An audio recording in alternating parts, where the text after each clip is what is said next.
राज्यपाल की तरफ से बताया गया है कि 24 घंटे बिजली दी जा रही है।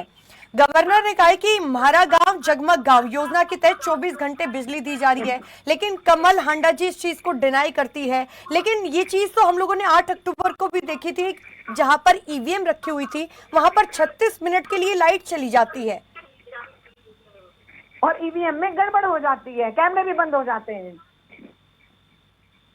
भाटिया जी,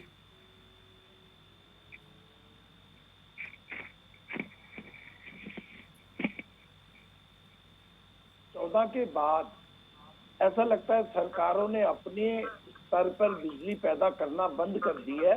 बिजली की खपत बढ़ी है, लेकिन हुआ क्या है, कुछ तो सोलर राजवीर रोहिला जी म्यूट करिए अपने माइक को प्लीज। कुछ सोलर पे जोर दिया जा रहा है और प्राइवेट लोग सोलर लगवा रहे हैं और उस कारण से कुछ बिजली का उत्पादन हुआ है। कुछ सभी प्राइवेट सेक्टर से बिजली खरीदी जा रही है। जिस परमाणु संयंत्र की बात कमल हांडा जी कर रही हैं, वो फतेहाबाद जिले के गोरखपुर गांव में लगाया जाना था, 2023 तक बन जाना था, लेकिन अब वो 32 से पहले उससे बढ़ने की कोई संभावना नहीं है। तो कुछ चीजें देरी से चल रही हैं। बिजली की वो व्यवस्था जो एक विकसित देश में, भाटिया जी के अलावा जिसका भी माइक ऑन है वो अपना म्यूट कर ले प्लीज। बोलिए भाटिया जी। तो बिजली की दिक्कतें हैं। बिजली इवन की अभी भी बिजली 24 घंटे चाहे गांव में हुई है, कुछ गांव में 24 घंटे नहीं है तो 20-22 घंटे 18 घंटे बिजली दी जा रही है। सर कमल हांडा जी कह रही है कि खिलाड़ियों के लिए कोई काम नहीं हुआ है।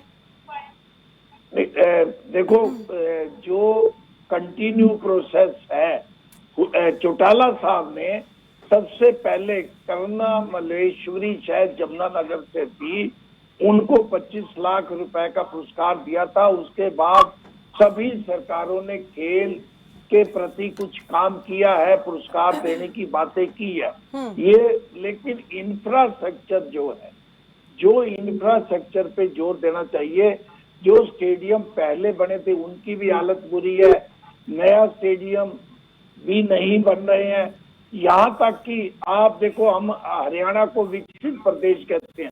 कभी आपने आईपीएल का मैच देखा है हरियाणा में? कोई एक भी क्रिकेट का बढ़िया स्टेडियम देखा है?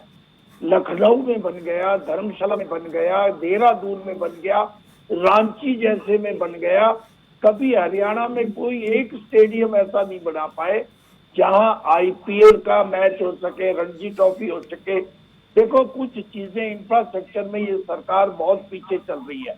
कर्जे में सबसे ज्यादा अभी 3,17,000 करोड़ का कर्जा तो सरकार मानती है, लेकिन मेरे पास ये आंकड़ा है 45,000 करोड़ एक ऐसा कर्जा है नाबार्ड का जो बजट से अलग है। ये मिला लिया जाए तो 3,60,000 से अधिक कर्जा है।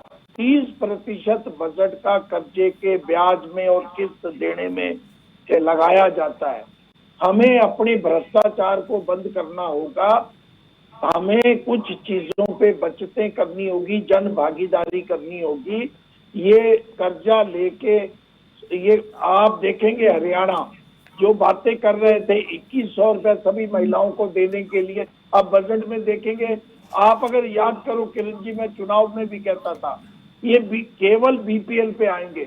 अब वही बीपीएल पे आ चुके हैं कि हम बीपीएल महिलाओं को 2100 रुपए देंगे। क्या लगता है कि कल जो दिल्ली की महिलाओं को रुपए मिलने वाले हैं, तो वो सभी महिलाओं को मिलेंगे वहां पर भी, या फिर बीपीएल महिलाओं को ही मिलेंगे?